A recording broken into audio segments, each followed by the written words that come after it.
In this video, I talk about caffeine withdrawal, feedback, and dropping the ego.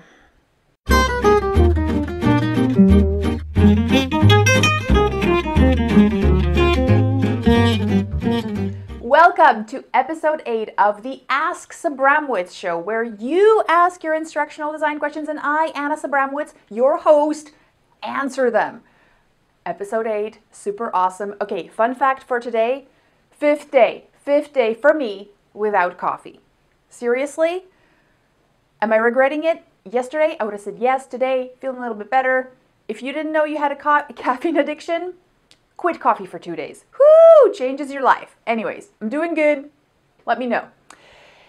Anyways, today we have another fabulous question, and I'm pretty pumped about this one because it's kind of along the ways that we want to move towards being really good at our profession, which is getting our work peer-reviewed. So let's hear that question. Christopher asks, watching the Canucks and wanting to know the best way to have a colleague QA my work. Write questions? Make a template? Chris, I like how you try to appeal to my Canadian sentiment by telling me you're watching a Canucks game. That's awesome. Hi, you're talking to the anti-sports hero here. Anyways, awesome question. Why? Because we actually talked about this in our interview when we had, because I know you have a podcast, like that plug there. Anyways, the best way to gather feedback. Basically that's what QA is. And I've actually interacted with people who do QA and certify companies on the ISO scale, right? So you kind of get to know their process a little bit when you're a part of the evaluation process, but it's a little different when you're dealing with a colleague because then it becomes kind of a personal thing, right? And how do you do that? So I have some tips and I'm going to keep it quick and concise. All right. So first, you said ask questions. You definitely want to ask questions. You want to write them up because you want to ask specific questions for specific feedback. And that means that before you even begin, you have to think about what do you want to know. And the reason is because when you ask somebody for feedback on a project or let's say your e-learning module, people feel the need to tell you everything. And what happens is you get feedback overwhelm. You get so much feedback that you don't know where to start.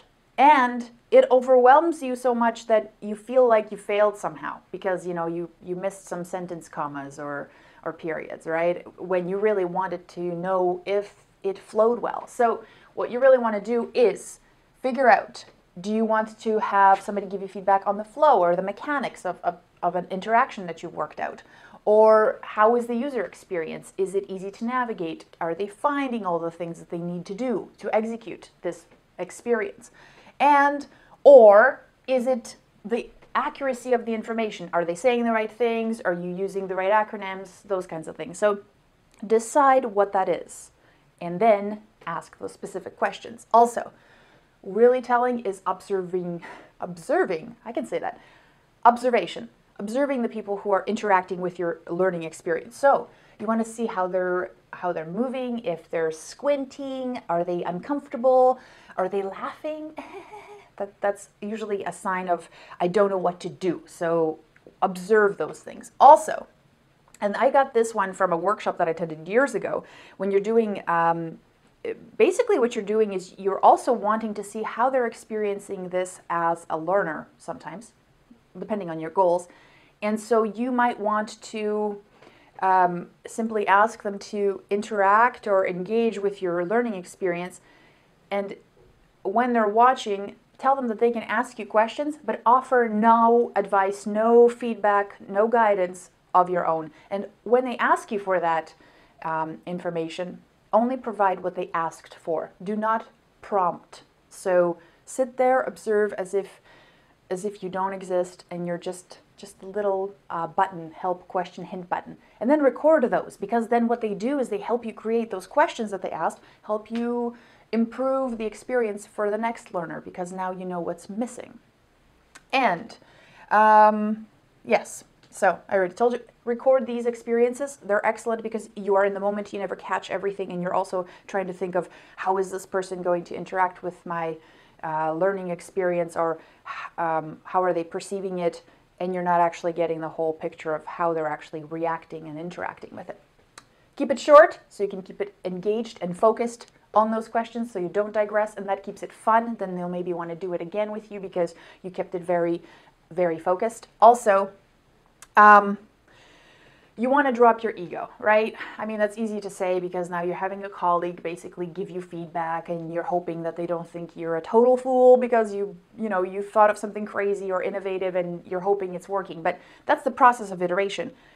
If you can't drop your ego, and that's easier said than done, or you have not established, let's say you're new at a place and you're asking for feedback, but you don't have that established trust yet where you feel somebody's doing it in your best interest or giving you constructive feedback, the other option is to actually either not tell them that you built it and have them review it as a, an outside reviewer, or have somebody else do that testing for you, do that QA for you on your behalf, record it, and then you can examine later. I hope that was helpful.